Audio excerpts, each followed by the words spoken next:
Hello, I'm Clement Duquesne, technical audio designer and audio programmer at Reef, and I will be talking about the audio systems for our VR game Paper Beast.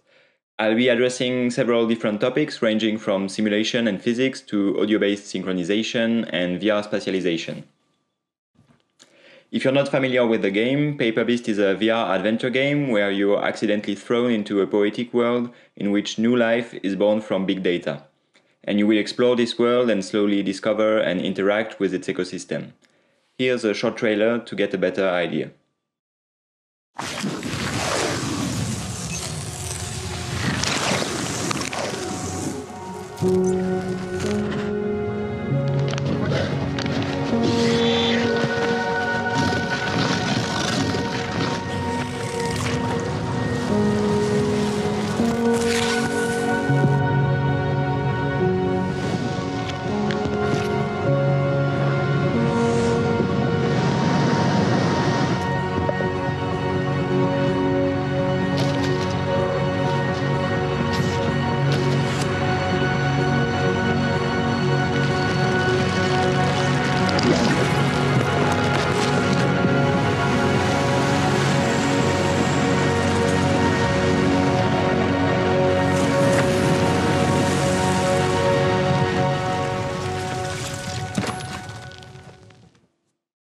Okay, so let's go now into the details of what we've seen. The game relies on a custom physics engine and everything is physics driven.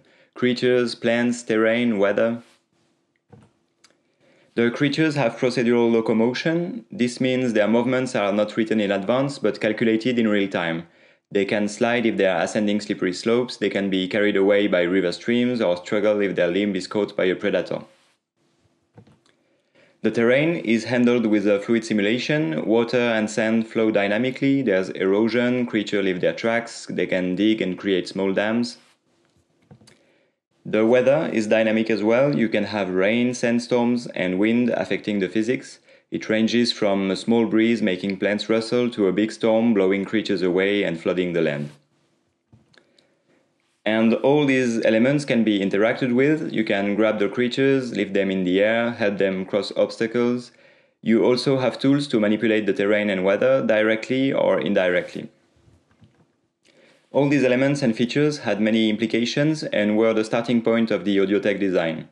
Paper Beast being a VR game with immersion at its core, in an unfamiliar setting, we had to put a lot of energy to make sure runtime audio behavior was accurate. I mean synchronization, spatialization, propagation. They were all key elements for making the player truly believe in this universe, no matter its weirdness. Then there's this highly dynamic game context where situations get very unpredictable and granular with many moving parts. This means audio has to be very dynamic as well and react accurately to every possible situation, even when it gets a bit chaotic. And on top of that, there's the VR medium, which gives the player much more focus and discernment about what they're hearing, with 360 immersion, head tracking, and we felt this really raised the bar for interactive audio. So because of all these things, sound has been an early focus in the development, and indeed the audio team was quite large compared to similar sized projects. For 12 people into the development team, 3 worked exclusively on audio, so that's a quarter. We had Floriane Pochon, she's a radio artist who specializes in pseudo-natural sounds. She's fully into original sound creation. We had Rolly Porter for the original soundtrack, a British composer of electronic ambient music. They both brought a very fresh vision as it was both the first time they worked for video games. And finally myself, I am a sound designer and C# programmer, and I took care of the audio tech from integration to system design and coding. We worked with Unity and Wise from Audiokinetic, which was a big help to get many advanced audio features. We also used the binaural audio features of the PSVR as it was our main target platform. We'll now go through the major audio features of Paper Beast, and we'll use them to discuss the more general strategies and lessons we learned about interactive audio and VR. First, we'll talk about the creature's sounds, and more globally how we handle the physics engine's audio. Then we'll go with the vocalizations and how we used audio to drive animation and other things throughout the project. And finally, we'll talk about the environments of Paper Beast and how we handled VR spatialization. Let's start with the creatures. Here are a few of the creatures inside Paper Beast. As you can see, we have many very different creatures with different number of legs, different sizes, different behaviors and materials. They were designed in a custom editor within Unity, which we called Polytool. Creatures can be created and edited on the fly, adjusted very quickly. It's a very flexible tool. As we said, these creatures just have a code behavior, but they have no traditional keyframe animations. They have intents of movements, but unexpected results can happen anytime if the creature slips, if another creature interferes, if the player grabs it. And the terrain is also possibly soft, so creatures can be buried, the ground can fall underneath them, and there's also water and streams, making it even more complex. So for us in audio, the only reliable source of information is the actual physics engine's data. Within these features and constraints, what we wanted for the audio was something as flexible as the physics editor, something that reacts accurately and closely to the physics simulation, but most importantly, we wanted to give a real sonic identity to each creature. So how did we approach this? Well, physics, fluid simulation, and all small granularity, very dynamic systems are a big challenge for interactive audio design. When working with physics, on one hand, you have these unpredictable continuous streams of data coming from everywhere in the simulation. And what you need is to trigger a very limited number of discrete sounds at a given time, maybe a dozen. Also, you can't anticipate anything that's happening next. So the work here is really to interpret this data, to translate it, and make it usable and meaningful for audio. As said earlier, we could rely only on the physics engine's data, which are positions, velocities, collision information, and none of this data is clean. Even when you see what seems to be a clean collision, it's often a succession of frames where many collisions occur with various velocities. There's a lot of noise. So we built small code units to analyze specific physics interactions, which we call sound sources. Their job is to filter the noise and translate the data into sound information. This sound information is events for triggering and stopping sounds, plus runtime audio parameters. The sound sources are instanced and attached to specific points on our creatures, and there's one sound source type for each different physics interaction. For example, our most common sound source types were move, impact, slide, tension, immersion, shake, and bind. And each was tasked to trigger a specific set of audio events and to control specific parameters in WISE. Now let's take the case of the move sound source as an example. So the move sound source is used for putting sound on simple movements. For this one we used 3 inputs from the physics engine, which are speed, acceleration, and position. Each one is fetched on the points that are attached to the sound source instance. First, speed and acceleration are mixed into a custom intensity value, which is computed per point. Then this value is averaged between points, and with a system of thresholds, it triggers and stops a sound loop in WISE. This same value is smoothed and sent to our RTPC in WISE, affecting volume and filters depending on the case. The point positions are weighted by the intensity into a centroid. This centroid is smoothed over time and used as the sound emitter position by WISE. Now we'll explain a bit more each stage of the process, beginning with the mixing of speed and acceleration into this custom intensity. So it's actually a basic tweakable sum and product of speed and acceleration. The coefficients are set by the audio designers for each creature. This allows us to tweak the weight of velocity and acceleration. In some cases, we wanted the acceleration to affect more, for example, the sounds of paper creasing. Or sometimes we wanted the velocity to affect more, for example, for a parachute whooshing around. Then from this intensity, how do we get to the actual triggering of events and setting of parameters in WISE? We start from this noisy intensity input and we add a threshold above which sound starts playing. But as we see, this would result in sound starting and stopping very quickly, which is not aesthetically or technically viable in audio. So we add a hysteresis behavior, which means there are 2 threshold values. When going above the upper one, we start the sound. When going below the lower one, we stop the sound. This makes much cleaner starts and stops for the sound, while still being very reactive. Then we add temporal thresholds too, a minimum duration and a cooldown, which ensure that WISE is never spammed with instructions and that the sounds have time to fade in and out properly. In parallel, this intensity value is also smoothed and sent to WISE as a RTPC. About spatialization, each sound source is specialized independently. This has been key for us in VR. The moment we put one sound emitter per leg to play the footsteps was the moment they started to really work. In flat-screen games, it's often more permissive. For example, you can specialize a whole humanoid, voice, foley, footsteps on a single position, and it sounds fine. In VR, you have to be more accurate than that, and in Paper Beast, I would say any creature bigger than a basketball had to be specialized on several emitters. So the emitters were positioned on the points that were attached to the sound sources, and when there were many points, we used centroids weighted by our custom intensity value to get as precise as we could. Here's an example. On this creature, the metallic rustle is moving along the body as the centroid follows movement intensity. The small points are the one assigned to the sound source, and their centroid is the big point.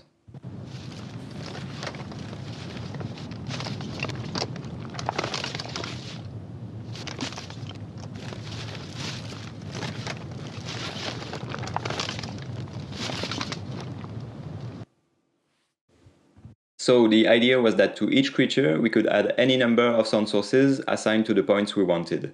Here is Cage, one of our biggest creatures in the game. It has already 3 sound sources just for the sound of the body crackling. 1 for the head and neck, 1 for the left part of the body, and 1 for the right part. This was for when you go between its legs, you can hear the 2 sets of legs rumbling all around you. Also, you can see the sound emitter for immersion being positioned in the middle of the immersed legs. And here, for a simpler, smaller creature, you have a different sound source set. The locomotion sounds were a specific type of sound source that managed foot slides and footsteps. We used 1 emitter per leg. One challenge we faced was to characterize the gait of each creature. Often when you hear a real animal moving, especially when it's fast, you don't hear individual steps, you hear a rhythm. In theory, that should have been automatic with our audio parameters being driven by the strength of each step, but we wanted to accentuate that to avoid the typing machine effect, when footsteps sound like tack, tack, tack, tack, tack, tack, tack, tack. That's why we added static WISE parameters, giving to each foot different offsets of volume, pitch, and filters. So each footstep sound would be affected by these parameters, giving a rhythm to the global gait. Now let's listen a bit to the result of all this.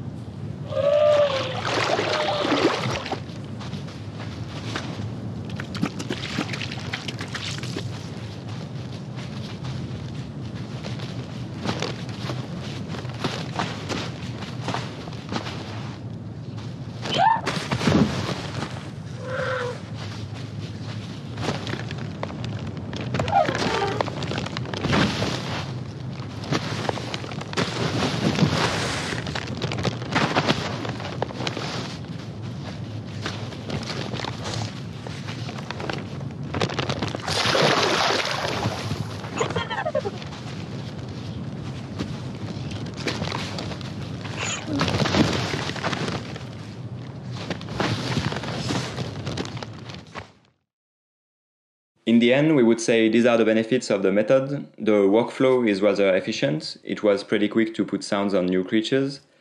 There's a lot of room for user intervention. It's easy to author the creatures, give them sound signatures, and adjust things when they didn't work right away. And its modular structure made it very flexible. In the end, it was used for all physical objects, not only creatures. And it was easy to add new sound source types for new behaviors that would follow the same pipeline. But there's also one particular drawback. It is CPU heavy. As each object can trigger many sounds, the voice count can easily go too high.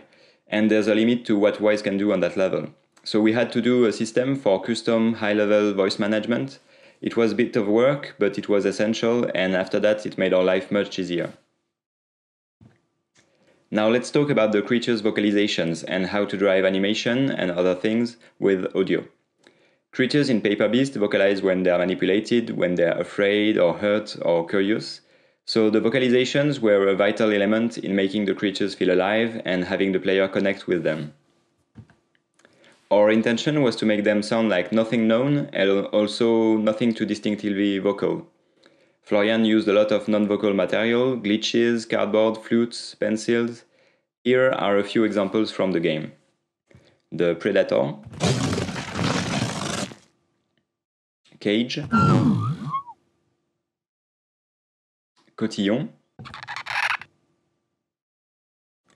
the Papivore, and the Tape.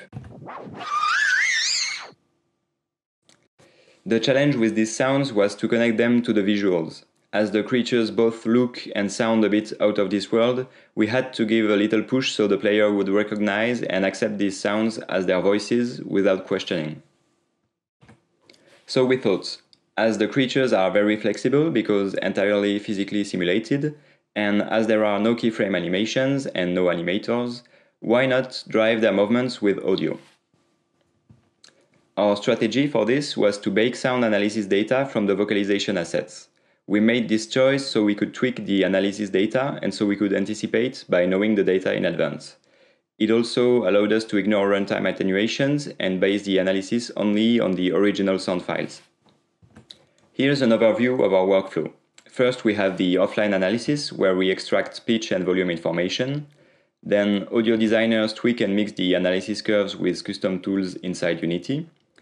Then, at runtime, when a sound is played, the game fetches the matching curve and feeds it back to the animation, the nodal script module, or anything else through the Gamecode API.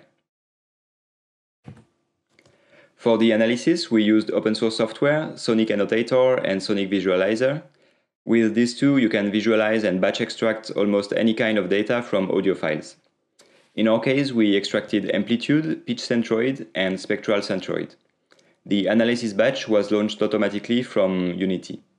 Here's how it looks. First, you select sound files, you run the analysis, then you can preview the sounds while visualizing and tweaking the curves, and you can create mix curves by combining pitch and volume together, with a bunch of tweakable parameters to get to the desired result. We also have additional options using alternate sounds for analysis if you want to analyze only one layer of the sounds or get rid of parasite frequencies. And you can even draw on top of the curves if you don't get what you want. Here you see the raw pitch and volume curves and two custom mix curves. The mix curve exists in two modes, the absolute mode and the speed modifier mode, that I'm going to explain a bit more. Here's an animation with the absolute mode where the movement follows a combination of pitch and volume.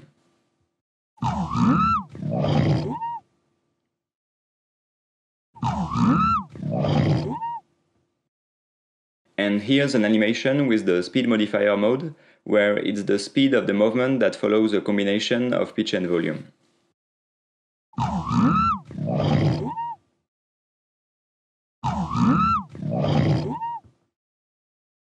Sometimes we use these two modes combined on single animations, each curve driving different axes in the animation. Here's a basic example.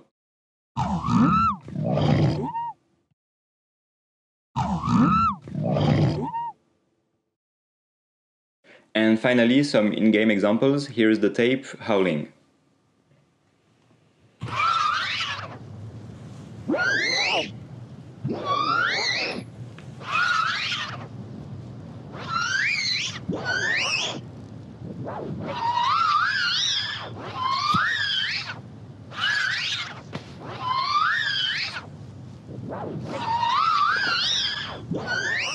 Then the Papivore.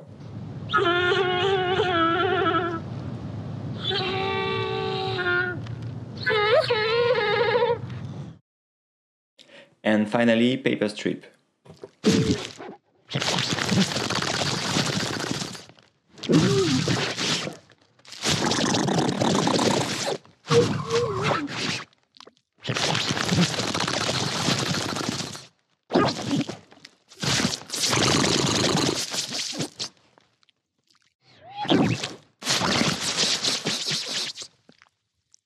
In the end, this method helped us in several ways. It helped us making the vocalizations work by creating a strong audiovisual bond.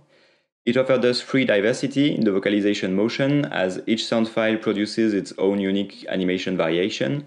And finally, it was very flexible and easy to adapt for various applications, and it could be enriched with new analysis methods, new offline processes for new uses. We didn't use it as much as we would have liked, but there's lots of potential. Now to the final part of this talk, where we'll speak about environment and VR spatialization. The environment of PaperBeast also had its share of challenges, essentially because of the VR specificities. In flat-screen experiences, audio environment can be a background illustration that freely evokes what you want the player to imagine, but in VR the player has the environment all around them and they need to think they are truly there. Audio plays a major role in this VR immersion and it needs to be accurate and to behave in a natural and consistent way. Then you have also less choices when designing audio VR environments.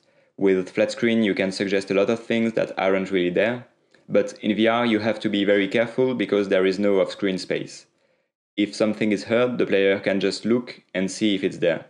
You can still suggest something that is in an unseen space behind obstacles, but it has to be done with caution. And finally, there's the challenge of outdoors in VR.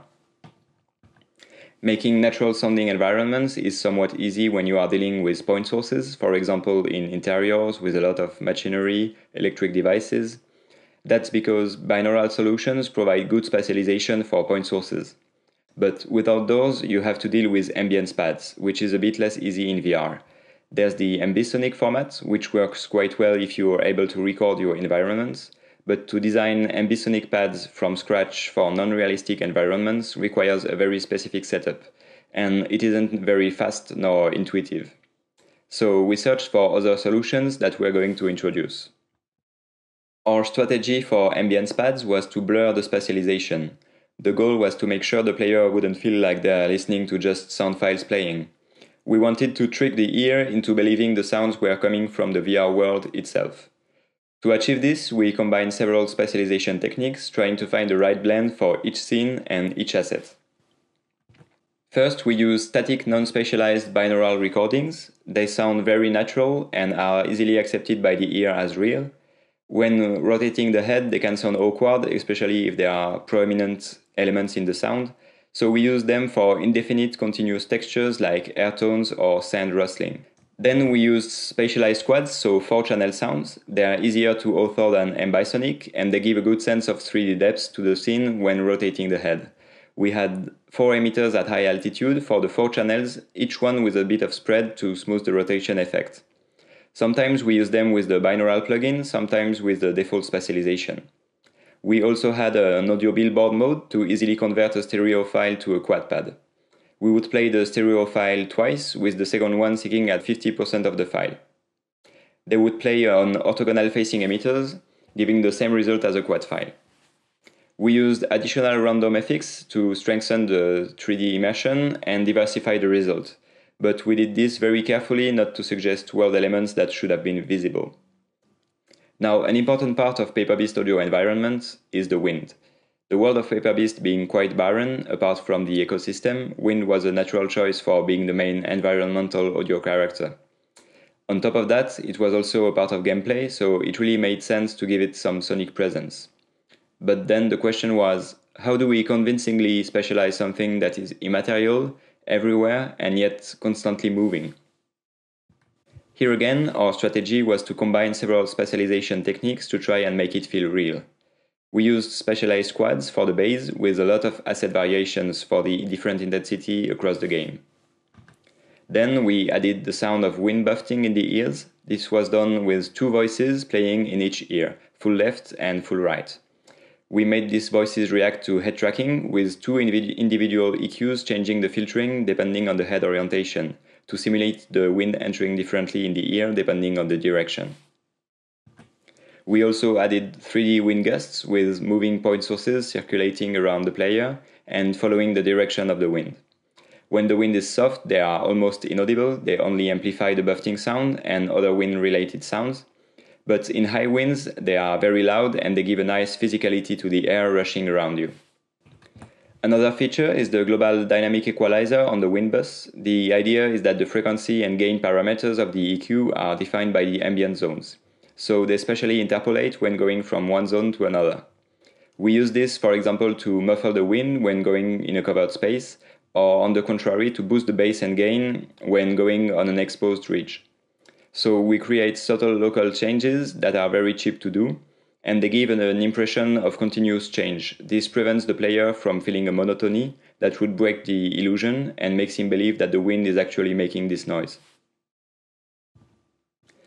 Okay, now let's listen to all of this in-game.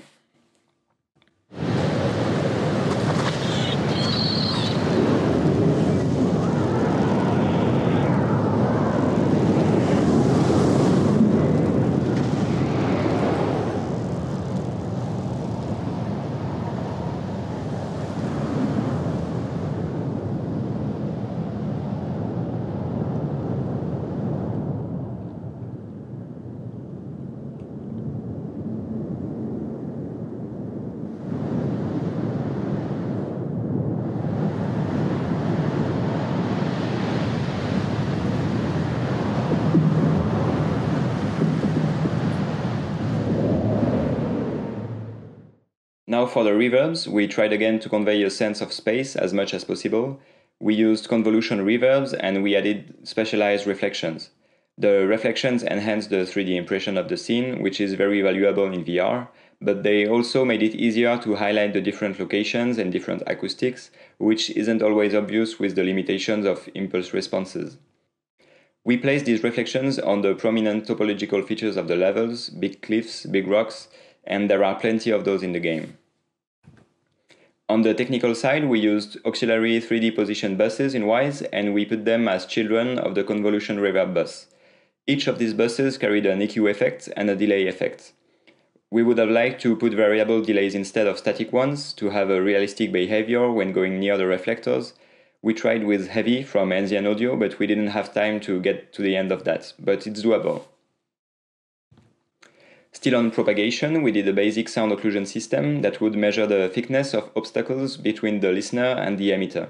It was difficult to do more in an open outdoor environment, but this simple solution was a lot better than nothing. In VR, it's very confusing to hear very clearly and loudly something you don't see at all. That's why occlusion is essential. On the audio processing side, we used WISE's occlusion pipeline to filter independently pre-fader and post-fader, allowing us to filter only the dry signal and keep the reverbs and reflections when there is little occlusion. And we found this gives nice results. And finally, we wanted to make a last note about something very specific to the VR medium. When we were still looking for a composer, we made some tests with atmospheric music we liked, and even when the tone was 100% matching the game universe and scene, most of the time it didn't work in VR. It felt like our VR character was listening to music on headphones within the game, instead of having the magical blend that happens so easily in flat-screen experiences. We think this comes from a dissonance between the acoustic space of the music, the space of the recording studio, or the space of the reverbs used by the composer, and the acoustic space of the game, a desert, hills, a canyon, a cave. So we thought of many ways to counteract this effect by spatializing the music inside the game and so on. But gladly, our composer Rolly had a good intuition about this, and he worked on the soundtrack by alternating all along with the VR headset and listening and tweaking it while inside VR. By doing this, he always found where to place his music acoustically in the scene, which was a big relief for us. The result is a soundtrack that is often melded into the sound effects, making it difficult to know where the world sounds end and where the music begins. We still spatialized the music a couple of times to integrate it even more in the sound environment. So, we are coming to the end of this talk. Let's try and sum up all of this. We've discussed about the interpretation of a simulation's data into audio information with some examples of our implementation. Then we've seen how we can use the simulation's plasticity at our advantage and use audio to drive other game elements such as animation. And finally, we've talked about some of the VR spatialization techniques we used and how by combining them and adding dynamic behaviors and details, we tried to trick the player into believing into our VR illusion. Okay, well, thank you very much for listening to this talk, and feel free to comment this video or DM me on Twitter if you have questions or if you want to start a conversation. Bye!